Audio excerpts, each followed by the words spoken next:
and more scholars and policymakers in China are trying very hard to figure out what the next 3 years of Donald Trump's presidency mean for the most consequential bilateral relationship in the world between Washington and Beijing. It's been over a year since Donald Trump's shock victory in the 2016 U.S. presidential election. His win surprised many politicians, journalists, and academics at home and abroad, with few believing that a businessman lacking political experience could be elected to one of the world's most important and powerful positions.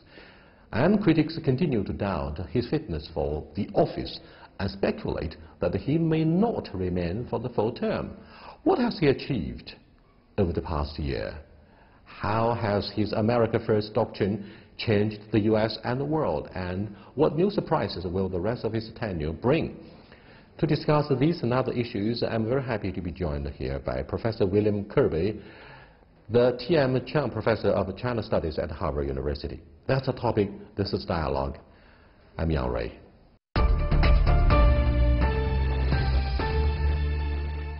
I don't think any administration has done what we've done and what we've accomplished in its first year.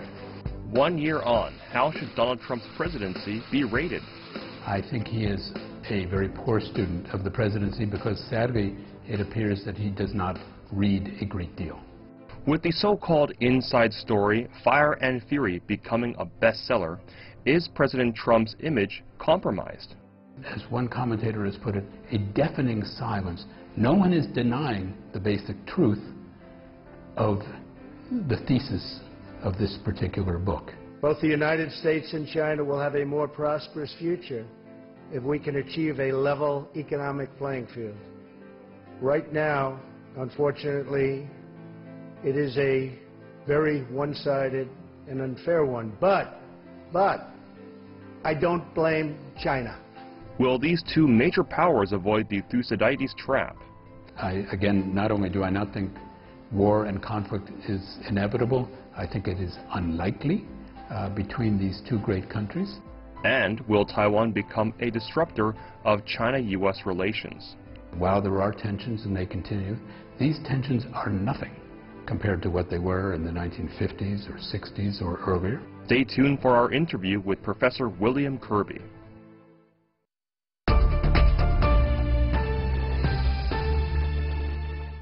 Welcome to Dialogue, sir. It's a pleasure to be here. Thank you very much. How do you rate the presidency of Donald Trump over a course of 1 year since he won the election? Well, I'm a professor, so I have a choice of giving him an A, a B, a C, a C minus, a D, an E, is he a good student? Or an incomplete. Is he a good student of a presidency? I think he is a very poor student of the presidency because, sadly, it appears that he does not read a great deal. Are you saying a good student would have to read a lot? He has his own instinct as a very smart business executive, and therefore in shaping his foreign policy and domestic politics, he is very independent, and his independence and capability of doing that has been seriously undermined and underestimated by elites of the establishment. What do you think of the vulnerability that might be shared by all of the elites in the United States? You may have seriously underestimated your president. Well, I think people very seriously underestimated candidate Trump and the appeal that candidate Trump had, and what some people have called his emotional intelligence in appealing to people who sought a quick and easy fix to difficult national problems. President Trump, however, what has made the last year interesting is its utter unpredictability and lack of consistency. Those who are capable of using tweets and other forms of social media will make an indelible mark in history, and President Trump is no exception. He's accused of using or abusing Twitter to disseminate information about either domestic politics or foreign policy. He comes under fire for using Twitter, but he has made a big difference, and therefore majority of the elites feel extremely uncomfortable with the way he shapes their perceptions about the American presidency, which is one of the most powerful jobs in the world. What are your thoughts? Well, my thoughts are that it is true that for once we actually know exactly what a president thinks and when he thinks it, because there seems to be an immediate reaction from brain to thumb, or however he sends out his tweet. But the consistency of the messages is very weak. The Chinese have developed a strong mixed feeling towards his use of tweets regarding Taiwan, for example, yes, treating the One China principle for the issue of DPRK denuclearization. We feel extremely surprised, if not shocked. What do you think of his foreign policy? Well, you know, what I worry about, quite frankly, is we have a long-standing and good relationship with China, which is based on long-standing professional experience on both sides of the Pacific. We have understaffed in the State Department, in the Defense Department, in the National Security Bureau, people who are senior and deep in their understanding of China. We have a president, a vice president, and a secretary of state, none of whom has foreign policy experience. The importance of the relationship with China demands more. I think it will get more in time, but we are a full year, quite frankly, without mature leadership on the American side of the most important bilateral relationship in the world. Let's look at the new realities and the paramount leadership of President Xi Jinping. Do you think he has really made a big difference from his predecessors in terms of assuming world leadership and, of course, to protect the primacy and supremacy of the Communist Party of China inside China? Well, he's obviously been extremely effective in establishing his political position inside China. I think his predecessors did an excellent job in promoting China's interests around the world, and he has continued in that tradition. But I am not among those who see a totally sharp break between China's image abroad as represented simply by the individual who serves as president. China's influence in the world, growing as it is growing for all kinds of positive reasons: economic development, export of infrastructure goods, excellence in higher education, and in many other areas. And to have a president who can help to represent what is widely admired about China to the rest of the world is a very good thing. And the other thing, I think it's fair to say that the one ray of hope, and it's more than that, quite frankly, that we have in U.S.-China relations is that, broadly speaking, under any president, Chinese and American, the relationship has been quite stable, despite ups and downs, since 1979. And the relationship, the personal relationship between Mr. Trump and Mr. Xi seems to be a strong one. That should give us some confidence. We have entirely different political institutions. Yes, we do. And therefore, there's always the chronic issue of mistrust. And why are we able to shape a very stable bilateral relationship? Well, one of the reasons is that, unlike in 1972, when Mr. Nixon came to China, we had no interests in common except common antipathy to the Soviet Union. We had a common enemy, as we had had against Japan during the Second World War. Today, we do not have a common enemy. We have a multiplicity of common interests. It used to be said in Nixon's day that the Chinese-American relationship was 同床异梦, sleeping in the same bed but dreaming of different lovers, as it were. Today, we are in bed together. We buy from each other. We study with each other. We hire the nationals of each other. We live in each other's countries. We invest in each other's countries. And neither country really can afford a break in the mutual addiction. I believe that we have, in fact, many progeny.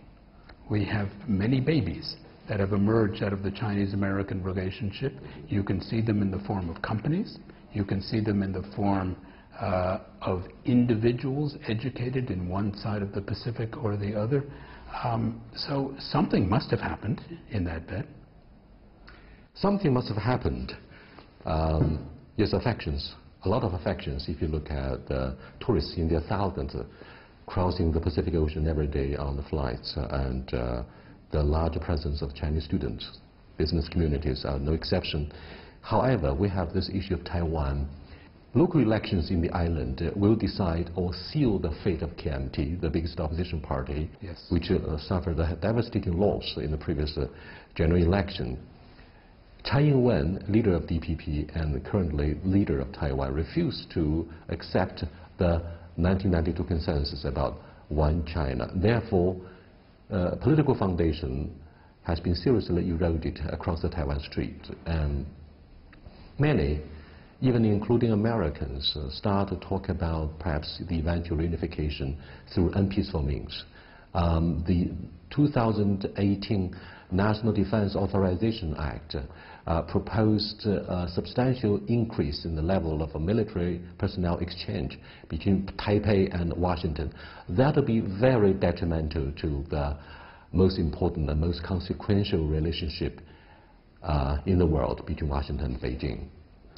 So the issue of Taiwan remains in 2018, as it has been since 1949, at the heart of Chinese-American relations in many ways. I think we do have to recognize that while there are tensions and they continue, these tensions are nothing compared to what they were in the 1950s or 60s or earlier, when there was a danger of real open warfare, and when, in fact, there was warfare in 1954 and 1958, nearly bringing China and the United States to mutual confrontation. We're in a world in which we have had a normalization of relations across the Taiwan Strait that has been based in part on the diplomatic agreement of 1992. The United States and China had a normalization in 1972 based on the Shanghai Communique, which was an elaborate diplomatic agreement which was in part reality and in part wishful thinking on both sides. Today, I think it is incumbent upon the rulers, the leaders in Taipei and in Beijing, if the 1992 version is no longer, for some reason or another, ideal, it is the job of statesmen to come up with another version. It's not impossible.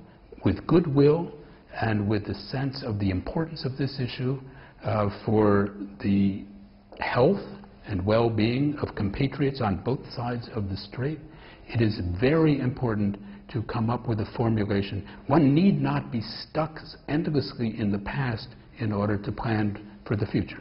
And the last thing I will say on this issue is that anything that endangers peace in East Asia, whether it is in the Korean Peninsula or in the Taiwan Strait, endangers automatically the great prosperity that has been built up in China and in East Asia over the last 40 years. It is very difficult to disagree with you on this particular point. However, we have enacted the anti-secession law by the National People's Congress, the top legislature yes. in mainland. But we also have a very stubborn DPP which pursues secession or independence firmly, and this principle, quote-unquote, has been written into their party constitution, the Green Camp, and that is a menace. That is a threat to the stability across the Taiwan Strait. No one wants to have a war because you have the Taiwan Relations Act. We are clearly aware of this. But do you believe the United States would rather run the risk of having an open confrontation with mainland China over Taiwan should DPP walks down the road of secession, no matter what? Because Tsai Ing-wen refused to accept the 1992 consensus, and the One China principle is always purportedly said to be the cornerstone for security across the Taiwan Strait. This is a non-negotiable for the mainland authorities. I understand, but... And let me add a few more points to build up the sense of crisis, so to speak. Everybody is aware of the Chinese military build-up. If you look at the Nine-Dash Line, the South China Sea. But what horrifies the pro-secession authorities in Taiwan is our regular and daily military patrols of the island. Around the Taiwan Strait, around the island of Taiwan, and even the first island chain. So what do you think of the implications and the impact of the military maneuvers by the mainland? What kind of signals? I was recently in Taiwan, and I did not sense a great deal of panic, either in or outside of the government. It may well be, you know, party constitutions, as we've seen recently here in Beijing, are not hard to change. So it's not inconceivable that the DPP may reconsider but a party constitution, if you look at American political parties have their platforms every 4 years, something like their party constitutions. Not everything in these things, it's not a matter of law, it's a matter of aspiration or principle. And when one says that something is non-negotiable, well, you know, the U.S.-China, we had no relations at all until 1972, and then we negotiated a relationship, and we negotiated a new relationship in 1979. The 1992 consensus, as it were, was negotiated even with different interpretations on either side of the Taiwan Strait. Negotiation is always preferable, and talking to confrontation and a struggle, a military struggle. I think there's basically no dialogue between the DPP and the Communist Party of China at this moment since the inauguration of her office 1 year ago. What's the point of having a kind of negotiation? I mean, this is just mission impossible, right? No, I don't think it's mission impossible. I have met Tsai Ing-wen, and she's an extremely intelligent woman.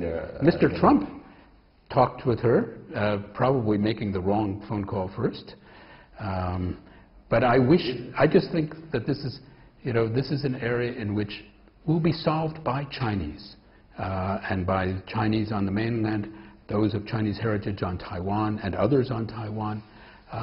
You're right. The wisdom and the sophistication of Chinese policymakers should never be underestimated. Yes. The flexibility, in particular, is by the highest principle regarding the future of Taiwan. But you are watching dialogue with Professor William Kirby from Harvard University. He's a really China hand. We are discussing not only the presidency of Donald Trump, but also the future of cross-relationship and the broad story and picture of China itself. We'll be back in a short while. Stay with us, please. Welcome back. Let's look at Steve Bannon. Now, another cause of sleeplessness. Another cause for unpredictability between our two countries. He says China is the biggest enemy, and he has developed a zero tolerance for the rise of China. He says we got to be prepared for a war with this country.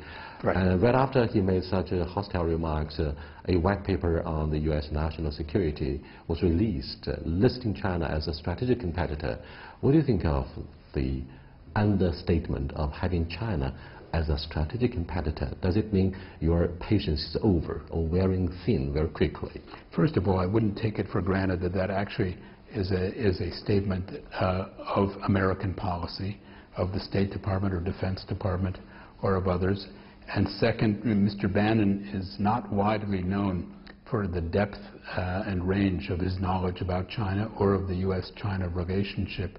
What we have in his statements about China in the electoral campaign and thereafter are highly political, geared largely toward American domestic audiences to support a nationalist agenda in the United States. And it is most unfortunate that China, not unlike what some other politicians did in the 1980s, did with Japan, is to bring it in as the enemy of choice. Fire and Fury. Yes.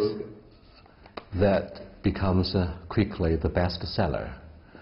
And what kind of image will that present about Trump to the rest of the world? Well, perhaps not the most positive image. But when I think of Fire and Fury, and I've read a good part of the book already, but I think a good part of it embarrasses the president, embarrasses his family, even from the very beginning of the book, as the election campaign is coming to an end and then the returns are coming in. But what we get in this book is a glimpse into what you might call a court, like an imperial court when one thinks of it. You see the inner workings. For example, you know, in the palace here in Qing times, there was an inner court and an outer court. that define Chinese government here in Beijing. And what happened in the inner court often determined what policy would be. And usually, sadly, in almost every society, glimpses into this inner court are not very pretty. I'm reminded when I read this book of Li Jisui's book on Mao Zedong and on the inner court of Chairman Mao. This similarity between those two books is not what happened, is that no one has actually undermined the basic assumptions. No one has challenged. The basic assumptions of what the culture of this, in this case, Trump's court is. And so there is, as one commentator has put it, a deafening silence. No one is denying the basic truth of the thesis of this particular book.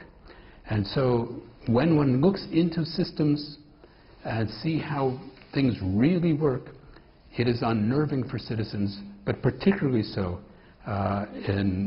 so early in an administration by people who one would imagine ought to be loyal to it. Perhaps very much like the unconventional way of establishing the diplomatic relationship between our two countries through ping-pong diplomacy. This time around, during the early days of Trump's presidency, it is the presidential family that had played the pivotal role in introducing a very constructive relationship. For example, the role that Kushner and Ivanka played. Do you think it is because of the family chemistry that somehow contributed to the ouster of Steve Bannon? Because the daughter and the son-in-law have played a so important role, and to such a degree where real strategic advisors such as Steve Bannon feel that they have been left marginalized. Right. Well, I cannot speak, since I'm not in the White House, as to the relations between the actors in the White House. But at a time when, as I said earlier, there is so little direct contact between senior officials in the government and their Chinese counterparts, because the appointments had not been made, and the Trump having the family be a surrogate for that may well have been a useful thing. It's not ideal in the long run, but I have no reason to doubt that Mr. Kushner and Ms. Trump played a positive role. Do you personally like the idea of having family diplomacy? Because family is such an important word in the Chinese vocabulary, culturally and historically. Do you think this is an unconventional way of building trust? Trust has remained a luxury in the bilateral relationship, right? It is. It is. I suppose in the Trump case in particular, it may be more valuable because this is a family business. And his family is a merger of two family businesses. That is to say, the Trumps and the Kushners, two large local New York area-based real estate companies. And in the long run, I suppose one can say that it is easier to trust family than anyone else. But you need people who know what they are doing in this relationship, who know the history of the relationship, who know, for example, who will not make mistakes on what the basic principles underlying the relationship are. There is a wealth of expertise here in China's Waijiaobu, here in China's State Council, here in every part of the Chinese government, as there is in Washington. But it is the latter part that really needs now to be employed. 5 years ago, when the 18th National Congress of the Chinese Communist Party took place, President Xi Jinping and his team of the Politburo raised the idea of a China dream and rejuvenation of the Chinese nation, given the history and historical memories about our humiliations since 150 years ago. What do you think of the impact of China dream? Does it mean a nightmare for the Americans? Since your colleague, Professor Graham Allison, put forward the theory of a Thucydides trap. Right. Do you buy this idea? And what do you think of the future of China's rise? Well, first of all, Graham is a very good friend, and I've had him speak to my classes about the Thucydides trap. I don't agree with him. Mm-hmm. Again, not only do I not think war and conflict is inevitable, I think it is unlikely between these two great countries. I think that we have tensions, we have issues to deal with, but we have been in much more dangerous. I mean, the idea, when one thinks of it, that we have this great crisis facing China and the United States. If anyone knows any history at all, this is a very foolish moment. 2018, look at the world, look at East Asia. China has no enemies that threaten China's borders.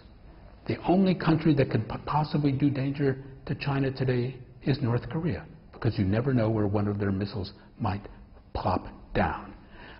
China is in the greatest strategic position of its modern history, and that is in part because we are in the longest period of peace from 1979 to the present since the Opium War. That peace has allowed the prosperity that has allowed the China dream to be articulated by President Xi and others.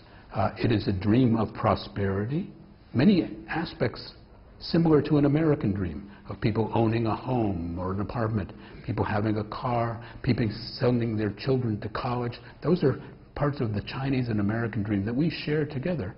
And in China, there is also the collective dream of a national resurgence to have China be, as it was 200 years ago, a leading civilization in the world, one that can help set and not simply receive global order, as it were. And that day, I believe, will happen in time, but not alone. I don't think we're in a world when either country or any country can lead alone. We are too interdependent. We learn from each other all the time, in business, in education, also in politics. And I am optimistic, not at all pessimistic, about the future of U.S.-China relations. We appreciate your optimistic sentiments. However, I believe some Chinese observers may disagree with you. They say the biggest stumbling block for the peaceful development of China might be the trade protectionism instead of the haunting specter of nuclear warfare on the Korean Peninsula. I thank you so much for your time and insightful analysis about the bilateral relationship and about the future of the presidency. I thank you so much. It's my real pleasure to be with you again. Thank you very much. Take care.